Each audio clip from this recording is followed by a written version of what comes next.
This is Boats of the Thousand Islands, the show about every kind of watercraft on the Great St. Lawrence River. Your hosts are Robbie and Terry, both 15. Every week they break it down so you actually get it. Welcome to the show about every kind of watercraft on the Great St. Lawrence River. I'm Terry. And I'm Robbie, and today we're talking about the boat that basically invented summer, the wake boat and ski boat. We're talking rooster tails, deep cuts through the water, and the eternal debate over who gets the rope first. Spoiler, it's never me. The ski boat, as we know it, really took off in the 1950s, when water skiing went from a circus stunt to a backyard sport. A circus stunt? Please tell me someone skied behind an elephant? No elephants, but the sport was literally invented in 1922 by a guy who strapped two boards to his feet and grabbed a rope tied to a motorboat. Ralph Samuelson, 18 years old, Lake Pepin, Minnesota. Absolute legend.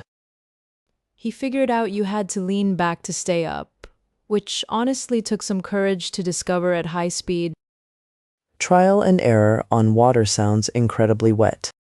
Classic ski boats are designed to pull a skier cleanly, so they produce a small, flat wake. You want the water calm on either side. But wake boats are the opposite. They're engineered to make the biggest, most surfable wave possible. Wake boats have ballast tanks built right into the hull. You fill them with hundreds of gallons of water to weigh the boat down and push up a massive wave. We're talking tanks that can hold over 2,000 pounds of water just to make a better wave that's heavier than a small car. Which is wild because you're basically sinking the boat on purpose in a very controlled way. Engineering, it's just controlled chaos with math. And that wave the wake boat creates, competitive wake surfers ride it without holding the rope at all. They just surf behind the boat indefinitely. Which looks impossible until you see it, and then it still looks impossible. On the St. Lawrence, you see both kinds of boats constantly, especially around the Thousand Islands in July and August. The river is wide enough in spots that a big wake barely matters, but in narrow channels it can really slap the docks. That's actually a real tension here. Wake boat waves can erode shorelines and disturb shallow water ecosystems if the boat runs too close. Parks Canada and the Thousand Islands National Park have no wake zones for exactly that reason. A no-wake zone means you throttle down to idle speed, producing almost no wave at all. And if you don't, the Marine Patrol has opinions about it. Loud, official opinions. Ski boats tend to be narrower and lighter, built for acceleration. Getting a skier up out of the water fast requires serious torque.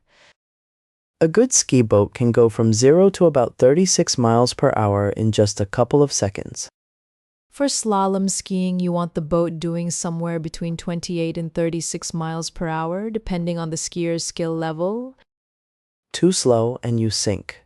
Too fast and, well, you also sink, just more dramatically. The tow line for water skiing is usually about 75 feet long, so the skier is pretty far back from the motor. Yet somehow, every skier still ends up tasting river water at some point. It's basically the initiation ritual.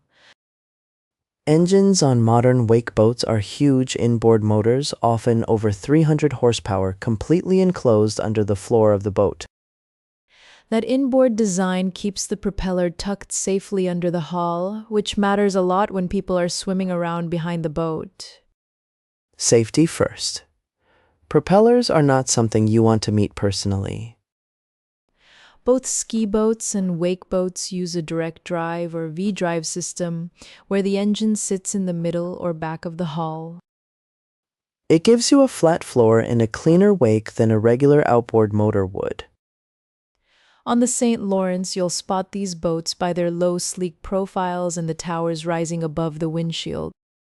The tower holds the tow rope high so the rider gets lifted up rather than dragged face first into the river. Also great for mounting speakers because apparently you must broadcast your taste in music to the entire river. That part is non-negotiable. It's in the boat manual. Whether you're into a glassy early morning ski run or an afternoon wake surf session, these boats are basically floating summer factories.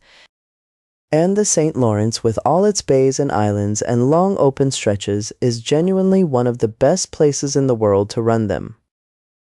Just watch your wake in the narrows, respect the no-wake zones, and maybe let Robbie have the rope once in a while.